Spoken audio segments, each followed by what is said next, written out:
না, সেজন্য এটা খেয়াল রাখতে হবে। 3 নাম্বার, এটাকে আরবিতে বলে আল ইহতিলাম, ওয়েট ড্রিম, বাংলায় বলে স্বপ্ন দোষ। ঘুমের মধ্যে এমন কিছু দেখলেন ফলে আপনার সিমেন আউট হলো, আপনার রোজা ভাঙবে না। কারণ এটা কি ইচ্ছা করে করছেন আপনি? এটা কার হাতে? আল্লাহ। এতে রোজা ভাঙে না, শুধু আপনি ঘুম থেকে উঠে ফরজ গোসলটা করে নিলেই হবে। প্রিয় ভাইরা, মুসলিম কমিউনিটির ভাইরা, কথা কি বুঝতে পারতেছেন? আচ্ছা, 4 নাম্বার হচ্ছে ব্লাড টেস্ট। অনেকে বলে যে হুজুর ব্লাড টেস্ট করা যাবে কিনা রমাদানে। ব্লাড টেস্ট করা যাবে। ব্লাড টেস্ট করলে রোজা ভাঙে না, এটা খুবই জরুরি একটা মাসালা, প্রায় আমাদের লাগে।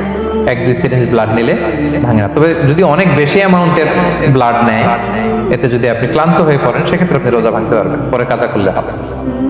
5 নাম্বার হচ্ছে অনিচ্ছাকৃত বমি। এটা আমি আগেও ক্লিয়ার করেছি যে ইচ্ছাকৃত বমি করলে রোজা ভাঙে, কিন্তু অনিচ্ছাকৃত যদি বমি চলে আসছে, ভমিটিং হচ্ছে, আমার রোজা ভাঙবে